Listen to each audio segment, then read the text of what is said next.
Welcome to Sectra's financial report presentation with CEO Torbjörn Kronander and Jessica Holmquist, CFO since May. And online we also have Fredrik Gustavsson, CTO Imaging IT Solutions for a special focus session. My name is Helena Pettersson, Investor Relations Officer, and I will be the moderator of the Q&A session later. The chat function where you can ask questions is open from start, and you are welcome to write questions during the presentation. Management will handle them after all three presentations today, or four presentations actually. And with that, I hand over to you, Torbjörn. All right, thank you very much. And welcome to our year-end report. We will start with the intro and the Q4 highlights by me, and then Jessica will take over the financial developments. We'll have a special session on our new ways of reporting in the cloud software, where we'll complement and change a little bit how we report as we are moving over to SaaS, software as a service. Then I'll talk a little about our way forward, and then we'll go into the Q&A session after that. So first we'll begin with the value we create for customers. Sectra has business in imaging IT, which is mainly diagnostics based on imaging. That is our by far leading area and the one where we're most international. Then we have secure communications or advanced encryption systems, including also cybersecurity for critical infrastructure in Sectra Communications, and we have business innovation, which is our greenhouse for new products that doesn't really fit in any one of the big ones. Q4 highlights. We have the 9th consecutive year we have the happiest customers in the US, large hospitals, small hospitals in Canada and Asia, Oceania, and this is important. It was even more important we grew in the beginning. Now we're well known, but it's still a very important thing for us. We believe very much in that business comes from happy customers in the old-fashioned way. We also think that a satisfied customer is the best way to grow. We have proven that, I think, by increasing net sales for the year by almost 20%. We have increased our profit per share to 1.63 SEK per share, and we have increased our recurring revenue by almost 12%. Up to 1 billion in recurring revenue. Of course, that's give a very secure situation going forward. The financial targets for the group are three. First, we have the hygiene factor that of equity to assets ratio. Our customers are very dependent on our solutions. If our solutions stop both in security and in hospitals, huge consequences will follow. So they want us to be around for a long time, and therefore we must be financially quite conservative. Our target for equity assets is about 30%, and we are currently way above that at almost 49.3%. Then profitability, operating margin. We have been sometimes criticized for having too small target of 15%. But the 15% is again more hygiene factor. We are aiming to increase growth of profits. Growth is more important than profitability. We see profitability and margin as a hygiene factor as well. We need to do good business, but if we get anything above 15%, we should invest that in growth of profits. We have no lack of good ideas in possibles to grow, and therefore we should be above 15%. It has decreased, but that is by intention. We both need to travel more when now the pandemic is over, and we need to invest in future developments. And then we have the main goal. When the other hygiene factors are fulfilled, we aim to grow. And we have a growth in EBIT per share as a growth target, and that should grow over 5 years more than 50%. And we are well above that at 93% plus. So all the financial targets are fulfilled. Our order bookings in Q4 surpassed 1 billion. The variation between different quarters is large. And this of course shows that after now the pandemic is over, we have huge demand again and for our products and offerings. And combine that with high volumes and long contracts, the order value becomes very large. So it's both high volume per year, but it's also very long contracts that we are awarded. One example is the recent order from Copenhagen region in Denmark, which is over a long period and with a high volume, totally almost 1 billion Swedish crowns. We have substantial quarterly variations as individual orders can be so large that varies a lot between different quarters. So both ups and downs between quarters should not be evaluated too high. Specific uncertainties over the last year has been, of course, the invasion of Ukraine and COVID-19. None was material for Sectra in the quarter or the year. We think that the invasion of Ukraine, despite being in a horrible situation, will lead to increasing demand for especially our cybersecurity products, but I'll come back to that a little bit later. Secure Communications, Q4 highlights. We got orders from the Swedish Defense and Dutch Ministry of Defense. This has been an area we have had problems during the COVID. We have not been able to ship. We have also been very difficult to sell it, as these are on a level where selling over Teams and over telecommunication media is not possible. We have to go there in person, and if you cannot travel, you cannot sell. But the pandemic is gradually behind us, and that means that the pandemic or the improvement after the pandemic is clear in sight now. We also assigned a new president, Magnus Skogberg, who comes from Saab. From the beginning, he will take over the position as president of our Sectra Communications business from August 1st, 2022. The impact of the Ukraine crisis on communications, we see an increasing demand for cybersecurity overall. Increasing effect of crisis and wars today is that people attack cybersecurity and infrastructure and critical infrastructure. And we've seen that in Ukraine before, we see it now, and that means also that other countries need to protect themselves on these cybersecurity threats. We also see an increasing need for secure communication encryption products. One huge failure of the Russian army in Ukraine was that they needed to go over to speaking over an open line between cell phones, between the Russian units, and that of course was eavesdropped upon by the Ukraine forces. This has led to an increased understanding that encryption in crisis management is critical. And we've already seen an improved demand for our products based on this.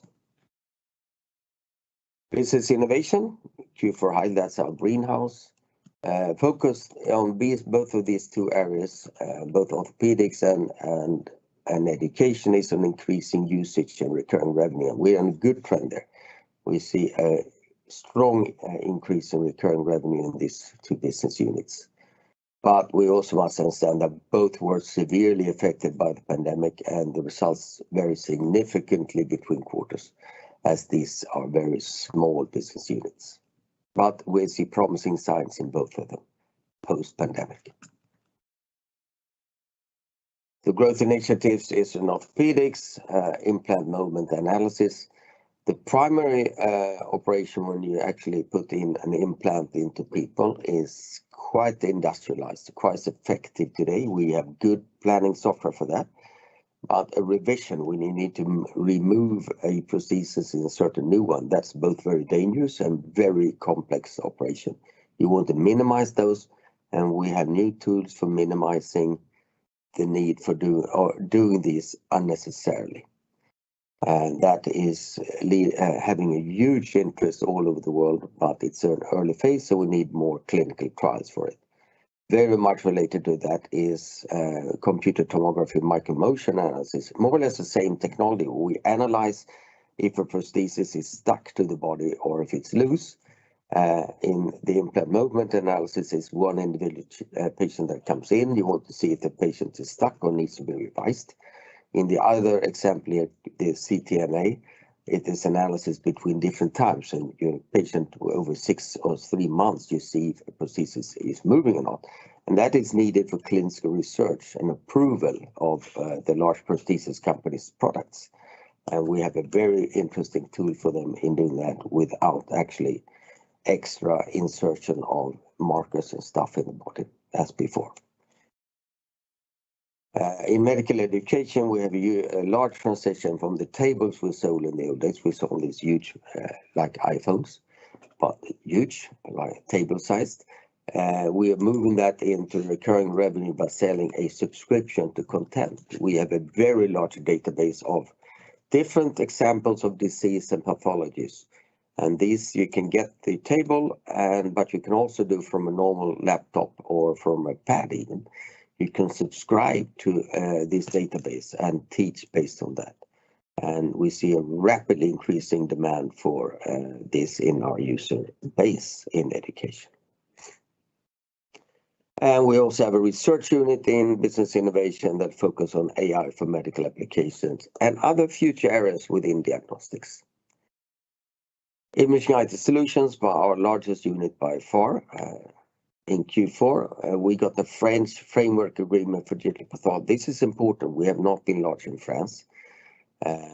We are very small in radiology, for instance, but we are strong in pathology. And this is a French, almost national framework for providing digital pathology. And we came out on top of that for France, which is a rapidly growing market for us, especially in pathology.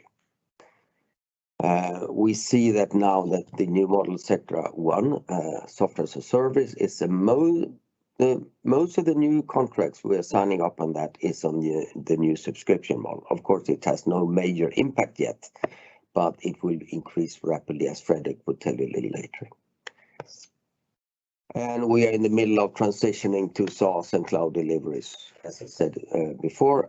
So coupled to the Sectra 1 software as a service model is, of course, that we normally deliver that over the cloud instead of having an on-prem solution of computers. This is a huge change for us. And Fredrik will have a special dive in on what happens around it. Growth initiatives, we see new markets, direct and indirect. We're expanding indirect sales to region, expanding indirect sales region to South America with a new dealer sound or distributor sound in South America. We are doing more and more enterprise imaging. In the old days, we did mainly radiology imaging. Now we are growing into all the images in the entire hospital, a pixel EMR. We have digital pathology that is in a very good growth trajectory, and that is combined with radiology, it becomes integrated diagnostics, and that is important for cancer research and cancer treatment. We have cardiology and we have ophthalmology, which is a new area developed together with a large US customer.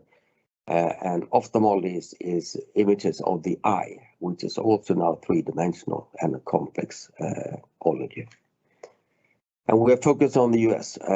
This is the world's largest IT market with top customer satisfaction, and we still have a small but growing market share in the US, and that leads a good trajectory for growth opportunities. We are in many countries so large that we have a difficulty to grow. You cannot grow beyond 100%. And even if you're about 50%, the growth becomes increasingly difficult. But in the US, we are clearly below 10% market share, but we're growing rapidly. Then I will leave the word to Jessica, who will tell you about the financial development of the company. Thank you, Torbjörn, and good morning to everyone.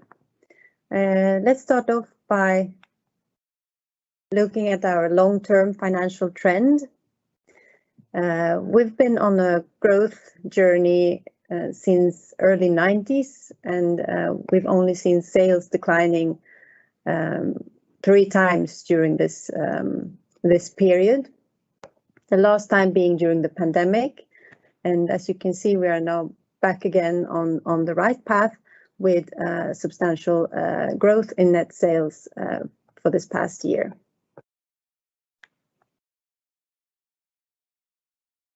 Order intake amounted to 2.3 billion SEK, down 12.5% versus last year.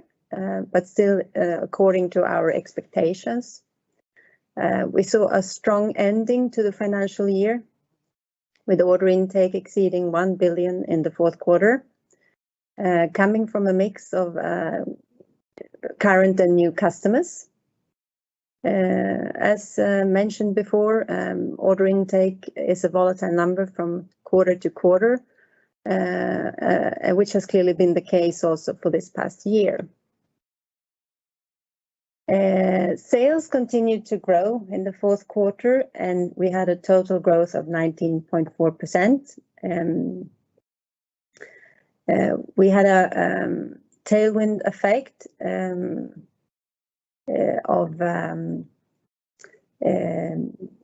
2.5 percentage points for the full year. We had the effect especially during the second half of the financial year.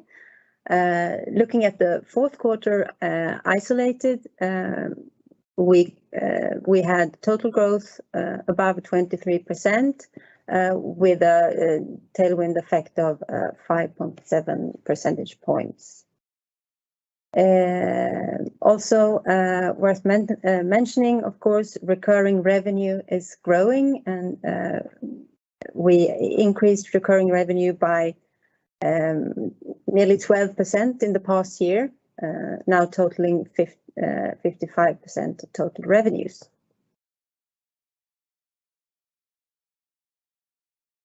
Moving on to sales by geographic market. In absolute terms, nearly half of the sales growth was generated in the UK in the past year.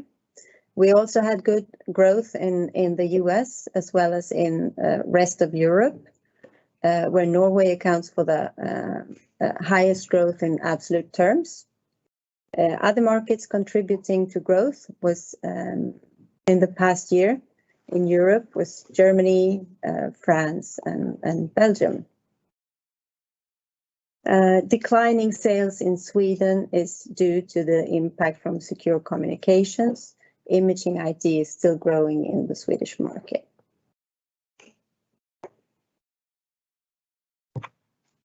And then we have sales by segment. Most growth is generated in imaging IT. They increased sales by close to 24% in the past year. Imaging IT delivered large customer projects and signed important new contracts, as well as strengthened the position in key markets. Looking at secure communications, they have been struggling in the past year with the effects from the pandemic, as mentioned before, and we saw sales declining by 23 million, corresponding to 11%. We saw, however, in the fourth quarter, an uplift versus the comparative period last year, as previously delayed deliveries could actually take place. Looking at the business innovation, our relatively small businesses in this segment, they have had a strong year coming back from very low volumes during the pandemic. Other operations include our group functions, and the change in sales is primarily explained by increased central management of cost being flowed down to our business segments. Moving on to operating profit.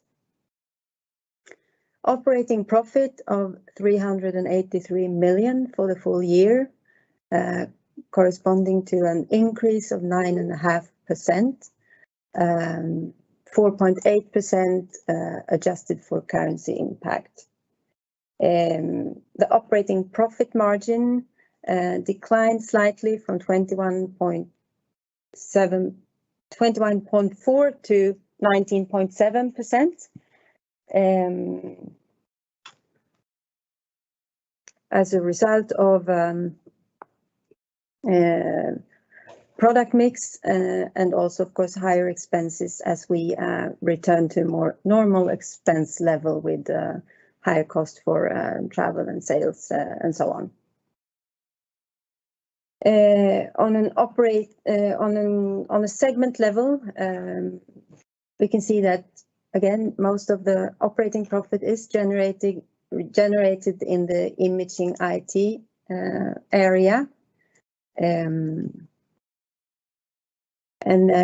imaging IT grew operating profit by 10% to 416 million for the year, with a strong fourth quarter. We can also see that the margin for imaging IT was pushed back a little versus previous year due to a higher share of hardware sales, especially in Q4, and also the higher expense level mentioned before. Secure Communications have continued to struggle with the pandemic effects, but improved in the fourth quarter, both in terms of deliveries and also customer interactions. And they showed black numbers again in the fourth quarter. We also see positive signals on the order intake side for communications. We have Business Innovation that managed to grow top line by 19% and still deliver a 9% margin.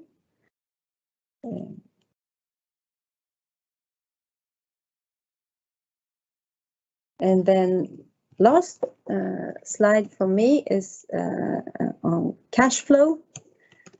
And here we see that stable underlying profit growth contribute to cash generation during the year. And along with the large advance customer payments received, especially in the fourth quarter, we had a very strong cash flow for the year, and especially in Q4. This is rather a one-time effect with the advance customer payments. It's not something that we expect to be repeated in the coming quarters. Investments were more or less on the same level as last year. And by that, I hand over to next presenter. And then we will give the word to Fredrik Gustavsson.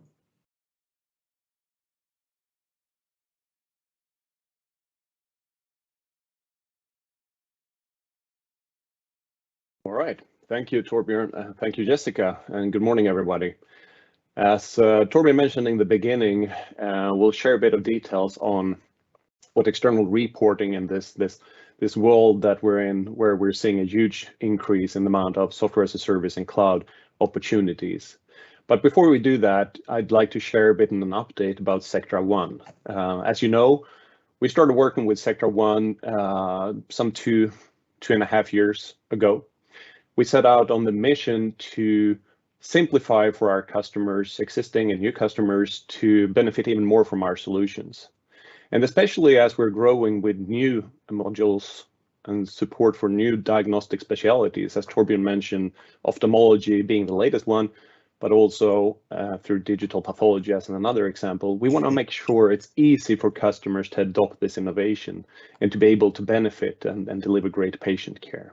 So we created Sectra One, which is our unified business model. It's a subscription that includes maintenance, support, and the underlying software components in one easy to buy and easy to sell subscription. Whoa.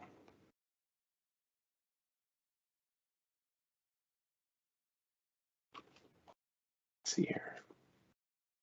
And we're happy to say that it's been a great success. Customers have really appreciated this new way of getting access and buying Sectra solutions.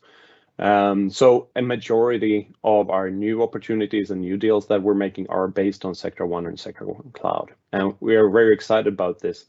And it really shows that this is the way of the future. This is the way customers prefer to buy our products and services. And so that's been a great success. And one of the reasons for this is really the way that we've been able to reduce complexity. And that's what we've set out to do. That's been red thread throughout everything we've done in terms of everything from product packaging to pricing to the way that we help customers implement our solutions, is to reduce complexity, make it easy, and sort of be able to scale and grow efficiently. So we've gone from about 100 and hundreds of products, and our product portfolios were huge. We're down to 4 different subscription tiers. So it's a huge reduction on complexity. It makes it easier for customers to select products and tiers and make sure that it's right sized for them. One of the, I think, major things customers love with Sectra One is that they are not only sort of buying the software today, but they're getting this steady stream of innovation. And so customers tells us that future-proofness is really desirable, and they love that. They know that they will be able to benefit from new features, new modules that we develop, and we're taking down the friction of getting that innovation into the healthcare systems. Another thing that they also like is that with Sectra One being able to then operationalize that cost, they can better match their revenues and values generated on their side with the cost of a subscription. Historically, they paid for maybe upfront licenses, and maybe they've been paying to other vendors expensive upgrades. And now with the Sectra One model and in moving to cloud and software as a service deliveries, it is actually better fitted to the customer's business model. And so we are more aligned with the value generation that they do. Now, cloud, this is the big thing. This is the big trends right now. And the beauty is really when we then combine Sectra One with cloud capabilities, cloud native technologies, and build that on top of either our own private cloud or public cloud technologies such as market leading Microsoft Azure. We're providing customers with the easy to understand, very transparent way of accessing this technology and diagnostic solutions. As compared to many of our competitors, we feel that we're very transparent. It's easy to understand our business model, and there are no hidden costs. So customers do appreciate this. It is predictable. They understand what they're buying, and they understand what they're gaining, and they understand what they're going to be paying for. So this is a huge interest in this area right now, and just keeps growing. And that's why we're focusing today about what are the consequences then from an external reporting perspective. So I'd like to share first an example, fictive example, where we're looking at a case where we're looking at about 500 million Swedish crown deal for software and maintenance. So pretty traditional setup. And we're looking at the consequences in Sectra's external reporting in the first case in an on-prem situation, and then the second case, as you can see, in cloud. Now, from an IFRS 15 perspective, in the first case, where we're looking at on-prem, we will recognize the standalone software component that is delivered and as a performance obligation been made available for the customer to benefit the economical benefits from. So that means that we get this first initial sort of spike in the revenue curve, as you can see, amounting to about 200 million in the first year. And then through the consecutive years, over the consecutive 9 years, there is just this support and maintenance component that's delivered over time. In a cloud environment, due to the fact, from a revenue recognition, again, IFRS 15 principles, the software and the underlying integrated hosting becomes an integrated performance obligation, meaning that the full revenue is recognized on a per year basis. So you can see the difference here is that we're not getting this upfront spike in the revenue recognition. So it's spread out over the period instead. So I'll repeat that. In an on-prem environment, you have this upfront recognition of the standalone software components that are handed over to the customer, control is handed over, and the customer can benefit.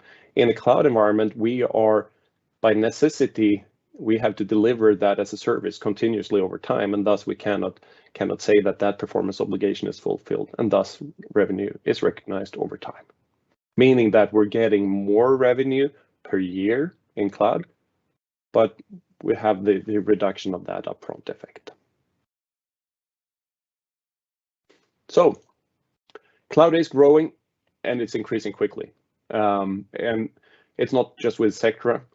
I'm participating in a panel conversation next week in the US where we and other industry leaders essentially saying this is happening now. So cloud is for sure very, very much on the top of everybody's mind, and almost in all opportunities that we face, customers are requesting. So what about cloud? What does that look like?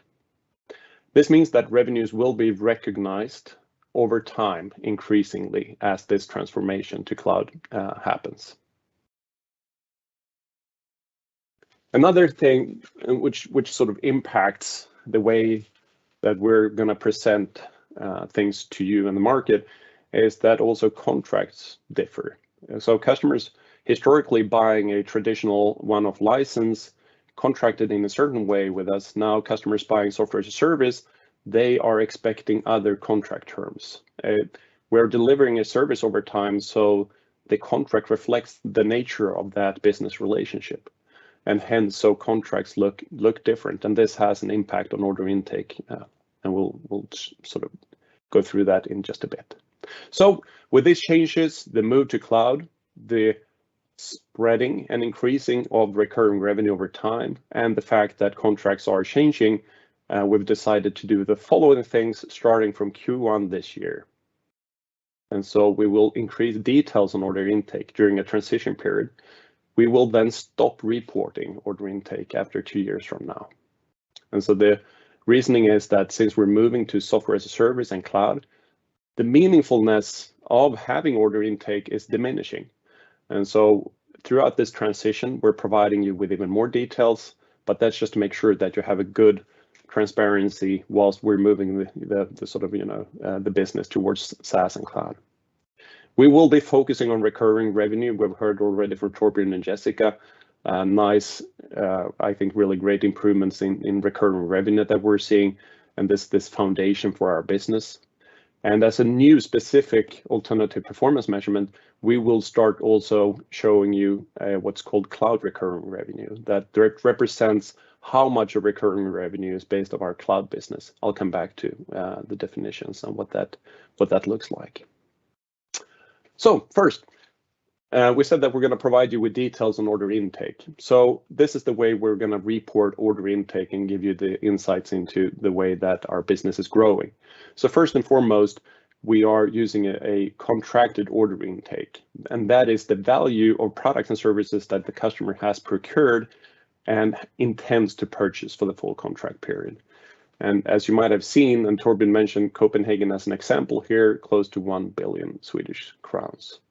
Now, as a consequence of the changing contract nature, as I mentioned, in SaaS and cloud business, we also feel that it's necessary to provide you with a bit of additional details. So as a consequence of these contractual changes, we've now also split out what's called the guaranteed order intake. And this is the customer committed purchase at the contract signature. So I'll repeat this. We have the contracted order intake, which is everything the customers procured and intend to purchase for the contract period. And we have guaranteed order intake, which is what the customer is really strictly committed to purchase at contract signature. And again, the reasoning behind this is that we have a new set of new expectations on contract structures impacting the way that we're sharing this information with you all. And then as a final level, we're also going to present out of that guaranteed order intake that we've just mentioned, what has already been recognized during the reporting period in question, and what is estimated to be recognized as revenue within 12 months from the reporting point in time.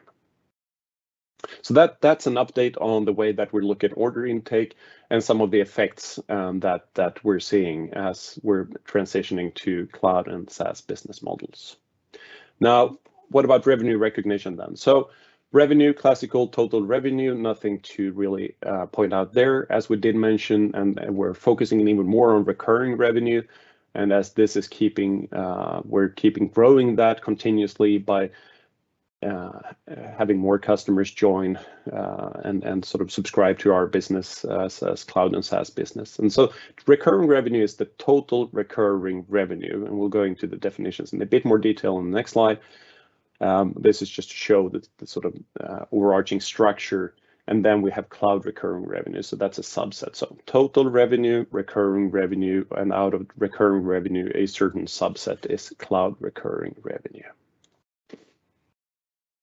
Now, recurring revenues are revenues that we expect with a very high certainty to recur for at least 12 months from the reporting day. It is also revenue from customers that are unable to continue benefiting from the services or the full functionality of the service and the products without recurring payments. And these, in this context, it means that it is recognized under, again, IFRS 15 as revenue over time, and that sort of falls within our recurring revenue reporting. As examples of what's included is typically maintenance contracts, so service contracts. It's Sectra One Cloud and other cloud services. As Torbjörn mentioned, we have the education portal and other cloud services, for example, within communications as well. What's not a part of recurring revenue is one-time upfront licenses. Professional services typically related to a deployment project where we're selling hundreds of thousands of hours to help customers onboard the solution and help them with training.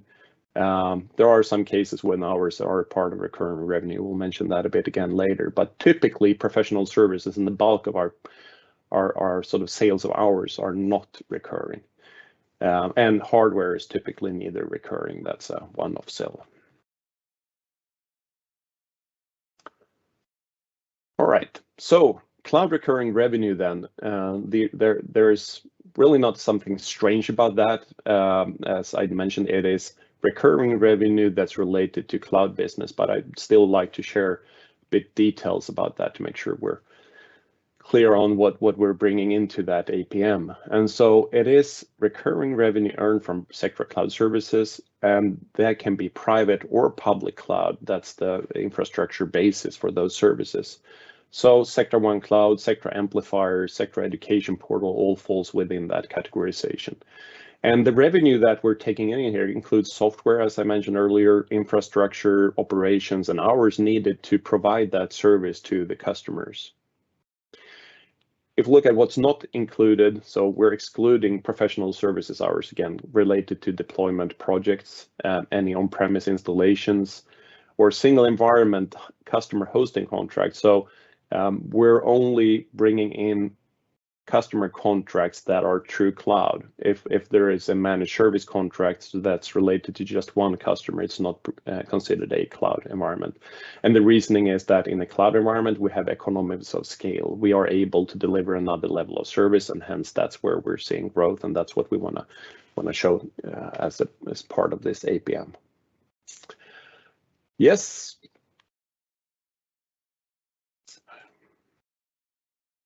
So whatever other effects may we see as we're transitioning to cloud and software as a service, if we look then at the balance sheet, and in most of these cases, we're looking at public cloud. That is where we're heading. That's where we're seeing the market is heading. And then the effect is really not significant. The costs are basically expensed as they are incurred with the contracts. We're not buying servers. We're not buying storage. We're buying that on tap from our public cloud vendors, which is a very nice way for us to grow and scale. And similarly, on the cash flow side, we do get invoices and pay the cost for the underlying infrastructure on a monthly basis based on our consumption. But we're also getting customer payments, and that's really a mix between quarterly upfront in advance and monthly on consumption for different pieces in the service that we're providing, for example, storage. If we look at profits and making sure that we're clear on the context, everything else is equal, profits will improve. And we will see huge economies of scale and efficiency gains. I think a good way to think about this is today we're having about 2,000 systems installed out on customer premises. And there is so many servers. There's so much work going into maintaining that that will be possible to automate. We will be able to share resources. We will be able to automate the management upgrades. And so moving to cloud software as a service has a huge potential for profit improvements over time. So to sum that up, we're really seeing a huge interest in the market, and we're excited for the success of Sectra One and Sectra One Cloud.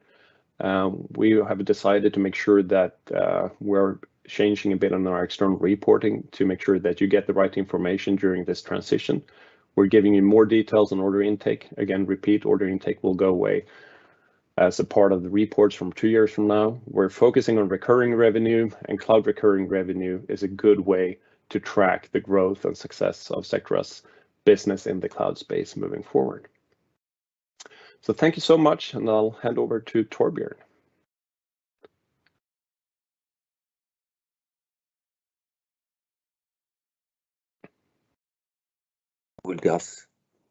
Then I will discuss a little about our way forward as a roundup of this presentation. Our focus forward will again be high customer satisfaction. In order to get high customer satisfaction, you have to have happy employees and a good culture. It's impossible to create high customer satisfaction when not treating employees well, and as the very important contributors they are, because it's the people close to the customers who provide the most of the value. We want to continue to grow, but we want to grow profitably. We will have the 15% margin as a lower bound for what we think is profitable, and then we will invest in growth. And we intend to continue to be good to skate where the puck is going to be, and I'll come back to the definition of that in a while. First, this is a quote. We like quotes at Sectra, and this is a quote I come back to very often. Edward Deming was a consultant that was consulted by the Japanese government after the war, who kind of moved Japan from cheap stuff that was poor quality to very good quality and a little more expensive. Profit in business comes from repeat customers that boast about your product or service and bring friends with them. And especially this, that a new deal is very expensive. Sectra One will help with that, because when you get a customer one one type of images, it's very easy to extend that to the other types without after actually doing a new procurement. So it will also be simplify the transition and increasing the business with a happy customer, because they can do more types of images in it. First, choose your markets. In order to be profitable, you need to know where you are and what markets you're in. Growth is much easier in a growing market. First, let's discuss medical a little bit, where we are. Cost for healthcare is increasing all over the world. This is percent of GDP. And of course, I mean, look at the US today, it's close to 18% of GDP in spendings for healthcare. This cannot continue forever. You cannot have 100% of GDP going to healthcare. And while US is higher than the rest of the world, the derivative of all countries is more or less very concerning. Healthcare must change, otherwise it will be very difficult to sustain the level of healthcare we have learned to expect when we grow older, especially.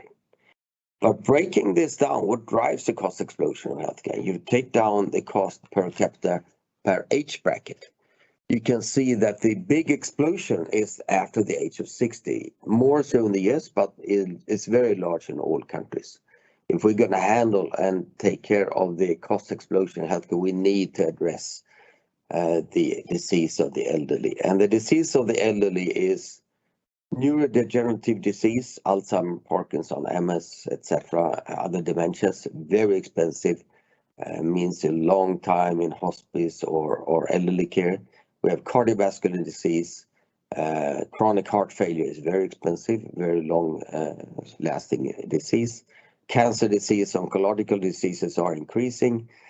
Musculoskeletal disease, underestimated cost actually. It's a very expensive thing and growing rapidly, where we become spare part of humans more or less at higher age. Get your new hip is kind of an ordinary procedure today, and we can replace most of the joints in the body. and you need tools for that. And vision and hearing is something we've added. We added ophthalmology because we now handle ophthalmology as well. And we do business in all of these three, and we do medical imaging for all of these 5 areas. And we are specializing in this. We should do medical imaging for all healthcare, of course, but we should be very good in these areas. And when you see a blue rectangle, that means that we do the basic imaging, but we partner for the special clinical applications in that area. And when it's green, we do everything in-house. And now I'm very proud of that. We are the only country in the world that does pathology and radiology in the same system, which is cancer research, especially cancer. We also have orthopedics and general imaging in the same company. Again, we are alone in doing all of that in-house at the company doing the imaging. And in vision, with the addition of ophthalmology to our offerings, we've added into this new area as well. What drives cybersecurity? Well, of course, this is a very difficult time. This is a picture from the horrible situation in Ukraine. There were people living in that building, and we have a concern about war all of a sudden in Europe that we have not seen in very many years. But we also see plain financial attacks and cybersecurity. And we see that this is the Colonial Pipeline network that was attacked by ransomware. It provides about, I think, 100 million gallons of fuel every day. And it more or less was very close to bringing the entire east part of the United States to grinding halt a year ago. And this was a cyber attack as well. Cyber attacks are increasing, and the war is increasing the need of encrypted communications. We also see an increasing synergies as ransomware attacks. Before, they were equally distributed of all industries, but most industries will not pay a ransomware if they can avoid it. They will take a higher cost avoiding paying the ransomware because you teach the criminals so you can make money in that way. However, if you get ransomware attacks into hospitals, there's not the financial consequences. If you get ransomware in the ICU, patients die. And that, of course, unfortunately, the crooks have learned, which means that increasing synergies because healthcare is becoming a prime target for advanced cybercrime. And this is a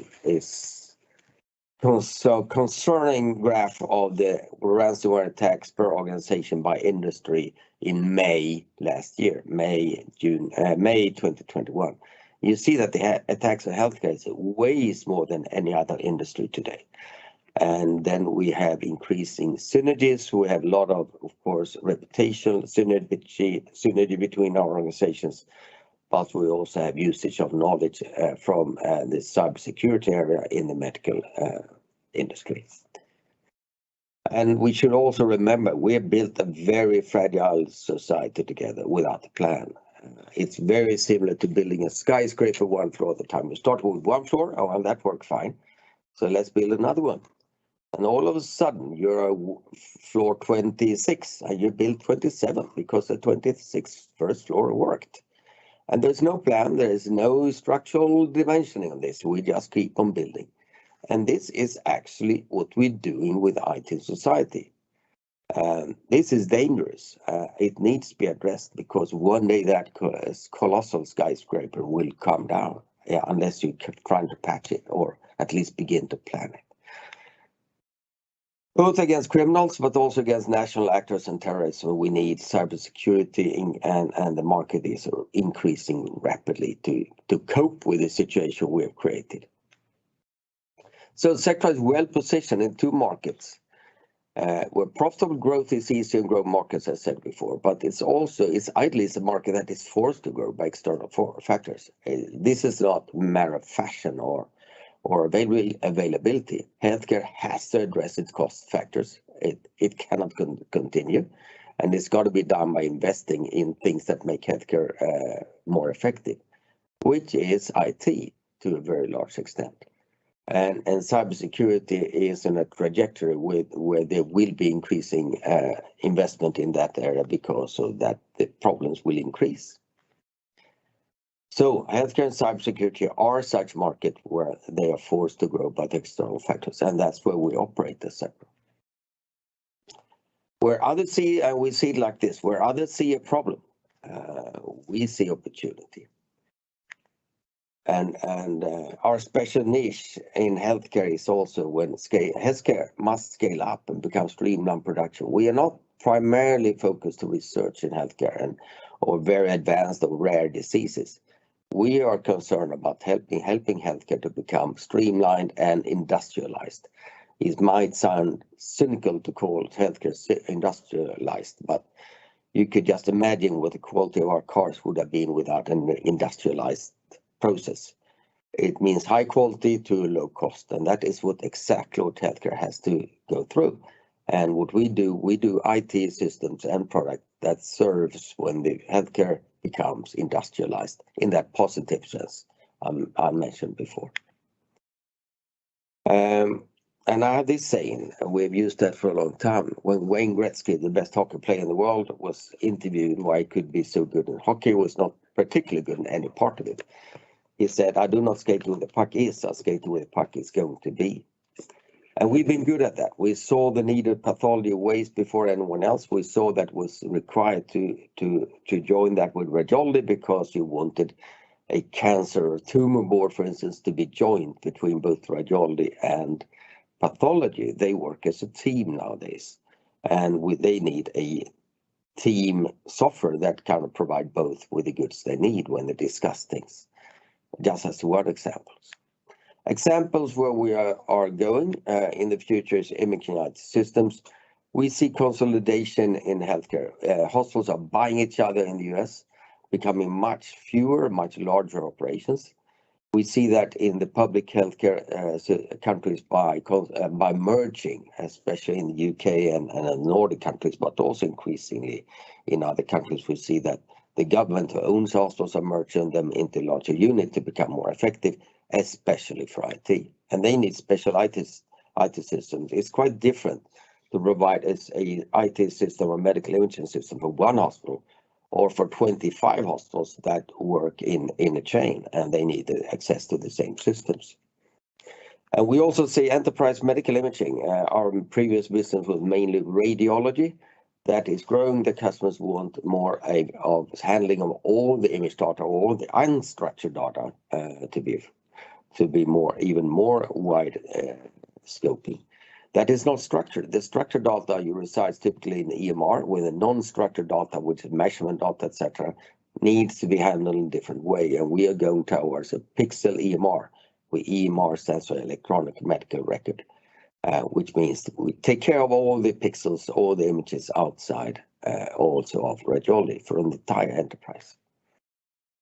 We've added new ologies to be able to do that. We've done pathology, and we started that 8 years ago. That is now on a nice trajectory of growth. We have added ophthalmology during the pandemic. We developed that directly with a large US customer. And it was a great product because our developers was working with the physicians and the doctors directly over Teams every week. They had a weekly meeting until the product was completed, which also shows that you can develop in very exciting and new ways in the new world where or in this case physicians can directly interact with our engineers without a large chain of product management and marketing in between. Other examples in cybersecurity, we see an increase for secure mobile workplaces. People during the pandemic have been working from home, and they discovered they like to work from home and they would like to continue doing that, but that's not very cybersecure. We want very secure mobile workplaces. So the cybersecurity can be the same if you sit at home as if you sit in the office. And this is increasing the need of also approved mobile workplaces, where an improvement means that they're classified in networks and you can still work on mobile. High-speed, high-security network infrastructures is also increasing in demand. And then, I mean, approval level of VPNs and bridges and routers, etc. where you can handle also military and governmental classified information in these networks. We see an expecting increasing demand due to the crisis in Europe, apart from the general increase in demand from the previous 2 points. In business innovation, our orthopedics and education and research businesses, the small businesses, the entire image-based orthopedics planning and follow-up process is increasing. It has to become industrialized. It has to become, to avoid the revisions, especially the revisions, the reoperations that are not needed should be avoided at all expense, because they are dangerous and very, very complex. And lifelong education of medical staff is the kind of halftime of medical knowledge is becoming very short. So all medical staff have to learn continuously for the rest of the year. So they're becoming like us engineers now. We are also in that area of having to learn new for our entire life. And that means a portal with good content of medical education is a very strong thing to have. We also see other new medical areas that we are exploring on the threshold of becoming industrialized, perhaps things that you've done a little of before that now is becoming so large and so much used that it needs to become a productified, industrialized area. Again, industrialized in the positive sense of being high quality and good cost. And in cybersecurity, we see quantum computers threatening the security of the entire internet, encryption algorithms, all the public key infrastructures and the public key encryptions. And there will be a need for post-quantum encryption systems. Joe Biden, the President of the United States, has just announced that in the US authorities, they now require symmetric encryption, which means that is a post-quantum encryption. They're very concerned about someone being able to build a quantum computer to break the current encryption of the internet. And we are we're well positioned and we have several products post-quantum enabled already now. So philosophy shareholders of Sectra. If you start with a good position in growing markets, as I have described before, then if you have happy customers, happy employees needed to create the happy customers, and you have reasonable cost control and good perseverance in what you do, then shareholders will be happy. It cannot be avoided, and that's our strategy of providing shareholder value long-term at Sectra. We also have a very strong cash position. I will end up that the board proposes to distribute 1 SEK per share through a share redemption program in the way we've done over the last years, which is some benefits of having compared to normal dividend payout, but essentially it's the same thing.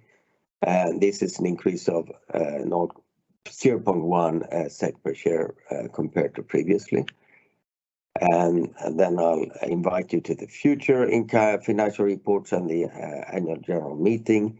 September 2nd, we have a 3 months Q1 report of this year. And the September 8th, we'll have an annual general meeting. And if we avoid any pandemics coming back, we'll be very happy to host this as a physical meeting again, because we prefer that to the only having these team meetings also that. So annual general meeting, preliminary will be a physical meeting here in Linköping. And with that, I thank you very much for your listening. Please remind that, or remember your feedback is very important for us. We want to have these presentations worthwhile. If you have any feedback of things you should be modified or we should discuss more or discuss less, please send an email to info.investor@sectra.com and tell us what you think. And then I open up for questions. If you follow online, please use the chat function for questions. Yes, and while you online start writing questions, I will start with some questions from analyst Christopher Liljeberg at Carnegie that we have received by email. And the first question is, can you please explain the reason for large customer advances in K4? I'll take that. It's mainly due to UK, where the NHS has invested a lot in future technologies, and these are prepayments in the UK mainly. It's not something that will come back every year or every quarter. It's a one-time thing. The next question is, explain the unusually weak gross margin in K4. That's due to the product mix, a larger share of hardware sales in Q4 impacting margins. And again, that is a one-timer. We have some large long-term contracts where we had to renew hardware as part of the long-term contract. And this quarter we had to do such a large such renewal. Yes. And how much of the decline was caused by larger sales of third-party components? We don't publicize that, but it's a quite large part of the decline. And the third question, even if margin came down last fiscal year, it is quite a bit above the target of 15%. Will costs continue to increase more than sales in the new fiscal year? Only if we have good things to invest in. There is no reason to waste money. But we do have some very interesting trajectories and we have huge growth opportunities. There are many countries where we are still non-existing or small.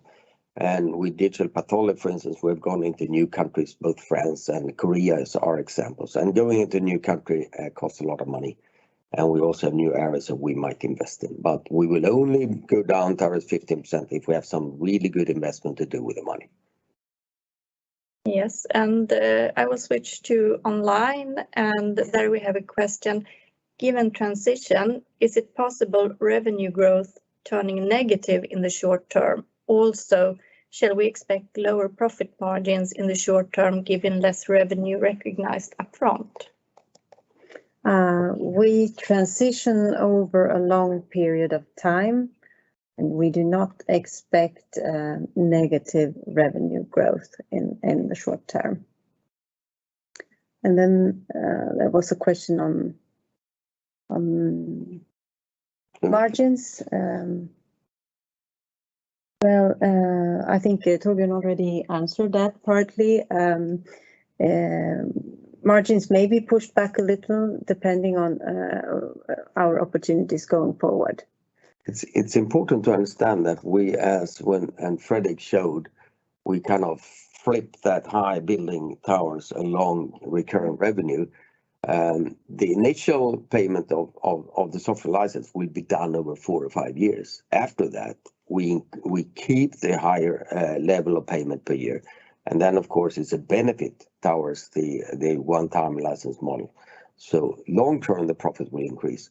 But while we flip that big building down, the revenue growth will decrease initially. But long term, this will be much better than the initial license sales model. And the important thing is better for both customers and vendor. It's a thing that has happened in most software markets around the world. Yes, and I have a final question from Christopher Lieber at Carnegie, connected to Fredrik Gustavsson's presentation. How much of the order intake in Q4 was guaranteed?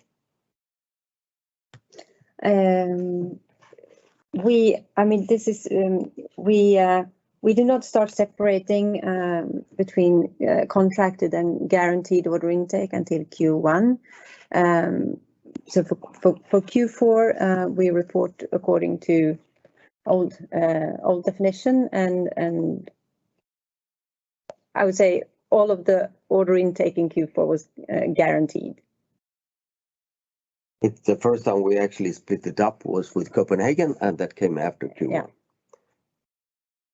And we have no further questions online.